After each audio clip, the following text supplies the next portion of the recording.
Release കഴിഞ്ഞ മിക്ക സിനിമകളും പല OTT പ്ലാറ്റ്ഫോമുകളിലായിട്ട് എത്താറുണ്ട്. എന്നാൽ ജനപ്രിയ നായകൻ ദിലീപിന്റെ അടുത്ത കാലത്ത് ഇറങ്ങിയ സിനിമകൾ ഒന്നും തന്നെ ഇതുവരെ OTTയിൽ വെളിച്ചം കണ്ടിട്ടില്ല. ഒരു തരത്തിൽ പറഞ്ഞ തിയേറ്ററിൽ തന്നെ ആ ചിത്രങ്ങൾ നല്ല വിജയം നേടിയില്ല എന്ന് വേണം പറയാൻ. ഇനി അത് തന്നെ ആയിരിക്കുമോ ജനപ്രിയന്റെ സിനിമകൾ OTTക്ക് പ്രിയമാവാതിരിക്കാൻ കാരണം?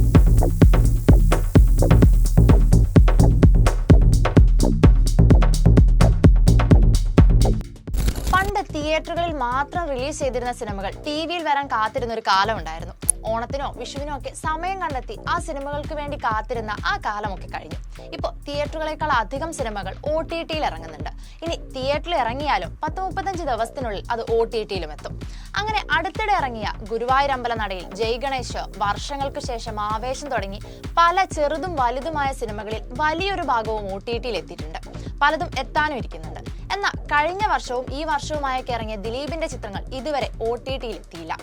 തിയേറ്ററിൽ റിലീസായിട്ടും OTT പ്ലാറ്റ്ഫോമിൽ എത്താതെ പോയ ദിലീപ് സിനിമകളാണ് പവി കെയർടേക്കർ, ബാന്ദ്ര, തങ്കമണി എന്നീ ചിത്രങ്ങൾ. സാധാരണ ചിത്രങ്ങൾ OTTയിൽ എത്താൻ ലേറ്റ് ആയാലും അതിന്റെ തീയതിയോ അതിനെക്കുറിച്ചുള്ള എന്തെങ്കിലും വിവരങ്ങളൊക്കെ അപ്ഡേറ്റ്സ് ആയി പുറത്തു വരാറുണ്ട്. അതിനായി കാത്തിരിക്കുന്ന പ്രേക്ഷകരുമുണ്ട്. എന്നാൽ തിയേറ്ററിലെത്തിയ ഈ സിനിമകളുടെ OTT റിലീസ് സംബന്ധിച്ചുള്ള യാതൊരു വിവരങ്ങളും ഇതുവരെ പുറത്തു വന്നിട്ടില്ല. അതിനെക്കുറിച്ചൊരു റിപ്പോർട്ട് പോലുമില്ല. അതിൽ ആദ്യത്തേതാണ് ബാന്ദ്ര. അതിനു മുൻപ് വന്ന ദിലീപ് ചിത്രം വോയിസ് ഓഫ് സത്യനാഥൻ OTTയിൽ എത്തിയിരുന്നു. ഉദയകൃഷ്ണന്റെ തിരക്കഥയിൽ അരുൺ ഗോപിയാണ് ബാന്ദ്ര സംവിധാനം ചെയ്തത്. ദിലീപിന്റെ നായികയായി തമന്ന എത്തുന്നു എന്നതായിരുന്നു അതിന്റെ പ്രധാന USP. കൂടാതെ അതിലെ ദിലീപിന്റെ ലുക്കും പാട്ടുമൊക്കെ സോഷ്യൽ മീഡിയയിൽ വലിയ വൈറലായിരുന്നു. ഒരു ആക്ഷൻ ഹീറോ ആയി ദിലീപ് എത്തിയ ചിത്രം പക്ഷേ തിയേറ്ററിൽ വലിയ വിജയം കണ്ടില്ലെന്ന് മാത്രമല്ല, ട്രോളുകൾക്കും ഇരയായി. കഴിഞ്ഞ വർഷം നവംബർ 10 തിയേറ്ററിലെത്തിയ ചിത്രം ഇതുവരെ OTTയിൽ എത്തിയിട്ടില്ല.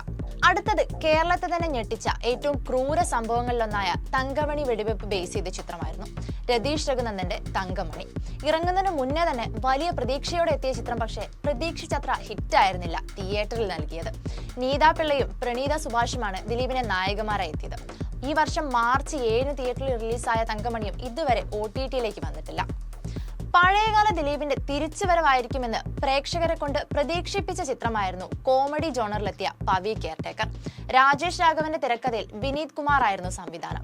എന്നാൽ റിലീസ് ആയപ്പോൾ വന്ന അഭിപ്രായം ദിലീപ് ഇപ്പോഴും ആ പഴയ തമാശകളിൽ നിന്നും മുന്നോട്ട് വന്നില്ല എന്നതായിരുന്നു. പക്ഷെ ദിലീപ് കോമഡി ഇഷ്ടപ്പെടുന്ന പല പ്രേക്ഷകരും ചിത്രം ഏറ്റെടുത്തു. എന്നാൽ ഏപ്രിൽ 26 എത്തിയ ഈ ദിലീപ് ചിത്രവും തിയേറ്ററിൽ നിന്നിറങ്ങിയ ശേഷം OTTയിലേക്ക് എത്തിയില്ല എന്നതാണ് വാസ്തവം. അടുത്തിടെ നമ്മുടെ പല താരങ്ങൾക്കും മിനിമം ഒരു കംബാക്ക് സിനിമയെങ്കിലും ഉണ്ടായിരുന്നു. എന്നാൽ ദിലീപിന്റെ ചിത്രങ്ങളൊന്നും അത്തരം വിജയം കണ്ടില്ല. ഇനി അത് തന്നെയാണോ താരത്തിന്റെ ചിത്രങ്ങൾ OTT എടുക്കാതിരിക്കാൻ കാരണമെന്നും പറയാതിരിക്കാൻ വയ്യ. Entertainment desk, movie world media.